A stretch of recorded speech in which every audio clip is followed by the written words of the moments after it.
అందరికీ నమస్కారం. గత 2 రోజులుగా రాష్ట్రంలో వైఎస్ఆర్ కాంగ్రెస్ పార్టీ ఒక విచ్ఛిన్నపూరితమైనటువంటి రాజకీయాలకి తెరలేపింది. రాష్ట్రంలో ఉన్న ప్రజలందరికీ తెలుసు, వైఎస్ఆర్ కాంగ్రెస్ పార్టీ నాయకులకి, ఆ పార్టీ అధినేత జగన్మోహన్ రెడ్డి గారికి ఒక శవం కనపడగానే ఆ శవం తాలూకు కులాన్ని అడ్డం పెట్టుకొని ఏ విధంగా రాజకీయ లబ్ధి పొందాలని ప్రయత్నిస్తున్నారనేది మనం గత వారం రోజులుగా రాష్ట్రంలో జరుగుతున్నటువంటి విద్వేషపూరిత రాజకీయాలని మనం చూస్తూనే ఉన్నాం. కృష్ణలంక ప్రాంతంలో సాయి కృష్ణ అనేటువంటి ఒక వ్యక్తి అనుమానాస్పద మృతి, దాని మీద సిఐ గారి ప్రమేయం ఉందని చెప్పి ఆరోపణలు రావడంతో ప్రభుత్వం వెంటనే స్పందించి సదర్ ఇన్స్పెక్టర్ని సస్పెండ్ చేసి ఆ ఉదంతం మీద ఒక పూర్తి స్థాయి నివేదిక ఇవ్వాలని చెప్పి కూడా కొంతమంది సీనియర్ ఆఫీసర్స్ తోటి ఒక కమిటీని కూడా ఏర్పాటు చేశారు.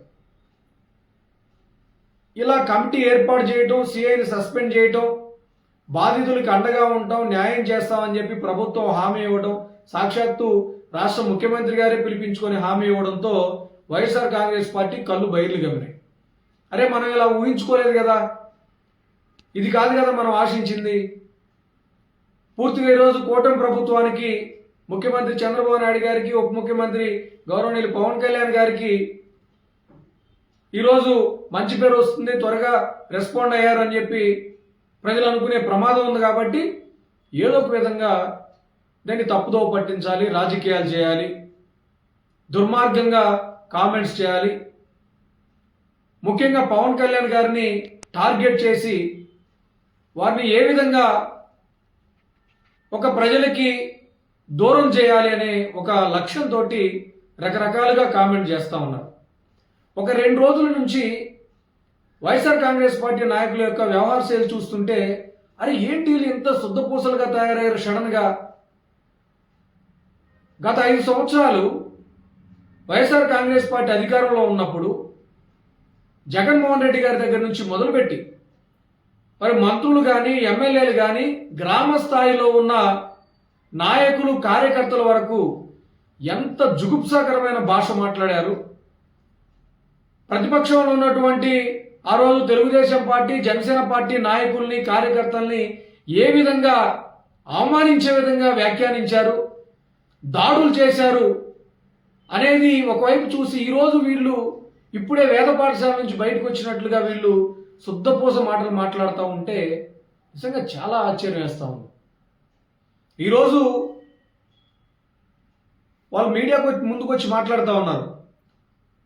జనసేన పార్టీ ఎమ్మెల్యేలు, ఎంపీలు ఇంత అవమానకరంగా మాట్లాడతారా, ఇన్ని బూతులు మాట్లాడతారా, హేయమైన భాష మాట్లాడతారా?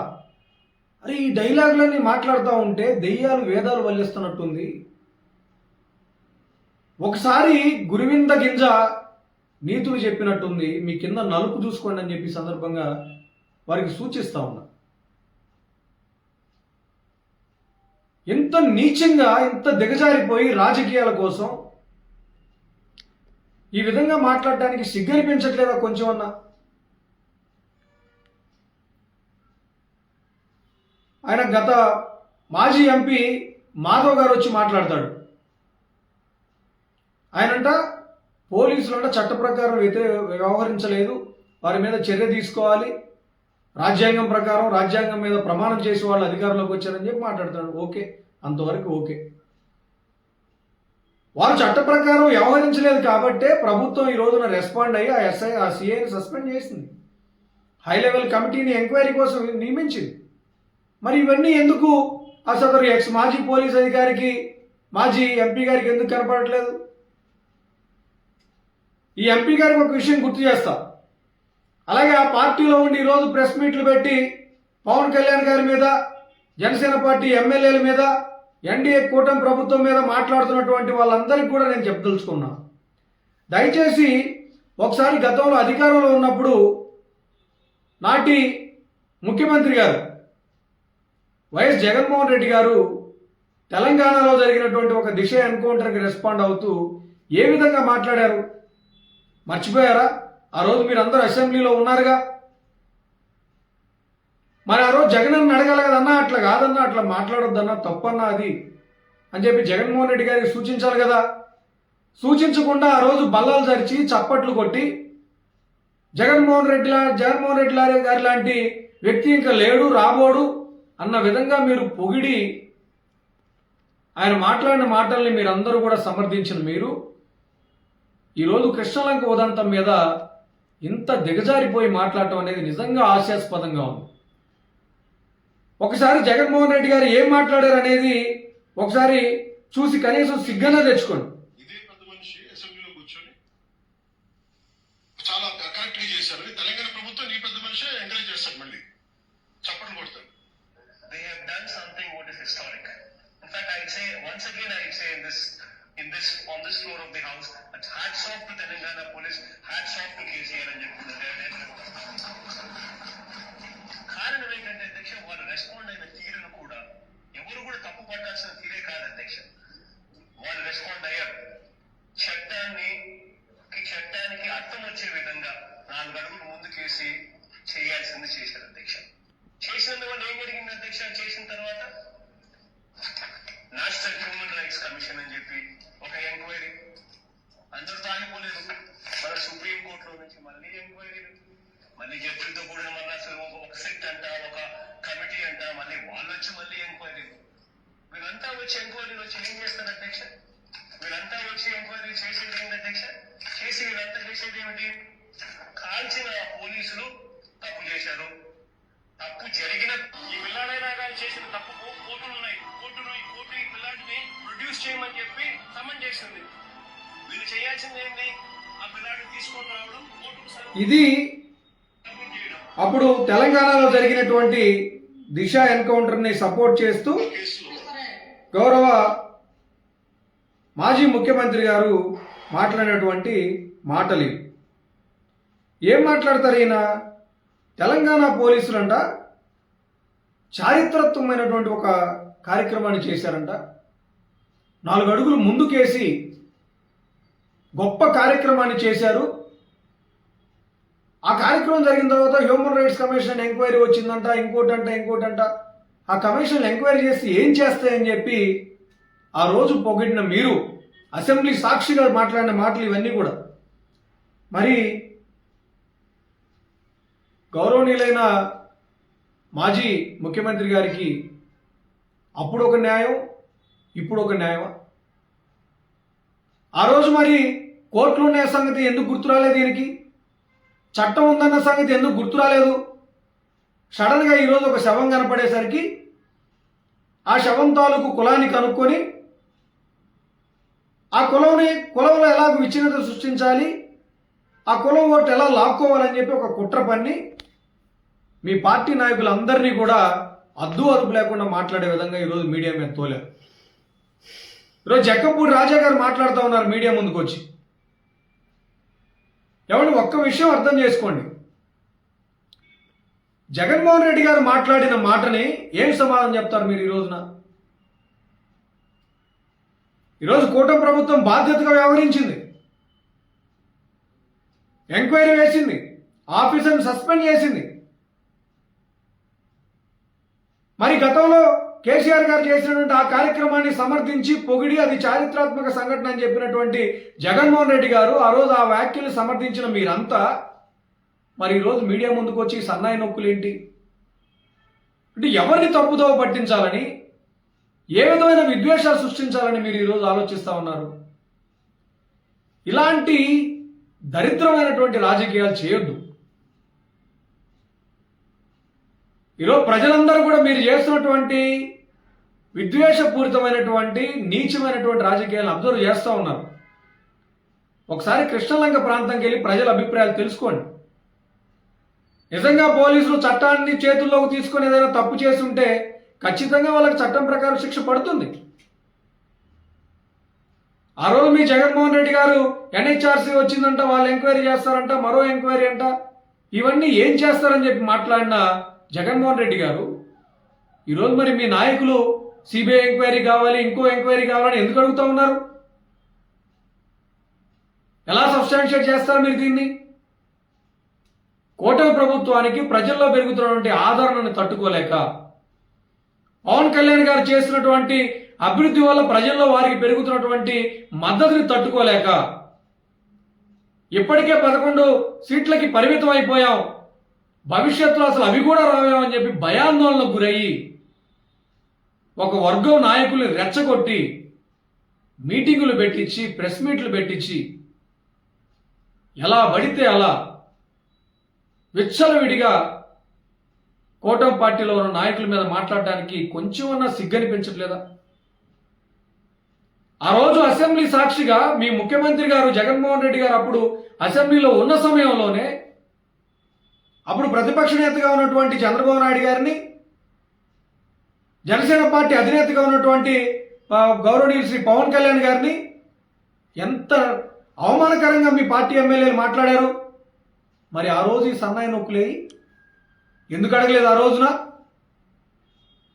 ఆ రోజు చంద్రబాబు నాయుడు గారు ప్రతిపక్ష నేత, ఈరోజు జగన్మోహన్ రెడ్డి గారు ప్రతిపక్ష హోదా కూడా లేదు వారికి. అయినా కూడా ఏ రోజు జగన్మోహన్ రెడ్డి గారిని అవమానపరిచే విధంగా కూటమి పక్షంలో గౌరవ ముఖ్యమంత్రి గారు కానీ గౌరవ ఉప ముఖ్యమంత్రి గారు మాట్లాడలేదు. ప్రజలకి సరైన పరిపాలన అందించాలి, గతంలో మీ పరిపాలన జరిగినటువంటి విధ్వంసాన్ని బాగు చేసి మళ్ళీ రాష్ట్రాన్ని అభివృద్ధి పదంలో చేయాలని చెప్పి కష్టపడుతూ పనిచేస్తూ ఉంటే మీ కళ్ళల్లో ఇప్పుడు సూదులు గుచ్చినట్టుగా ఉంది. ఏదో ఒక సమస్య, ఏదో ఒక హత్య, ఏదో ఒక మరణం, ఆ మరణం నుంచి రాజకీయ లబ్ధి పొందే ప్రయత్నం లేకపోతే మీకు నిద్ర పట్టదు. జగన్మోహన్ రెడ్డి గారిని ఆ పార్టీ నాయకులు ఒకటే ప్రశ్నిస్తా ఉన్నా, సాయి కృష్ణ అనే వ్యక్తి చనిపోయాడు, అలాంటి సంఘటన జరగకూడదు, దురదృష్టకరం. మరి అతను నవీన్ రెడ్డి అనే ఒక వ్యక్తిని చంపేశాడు కదా, దానికి సంబంధించినటువంటి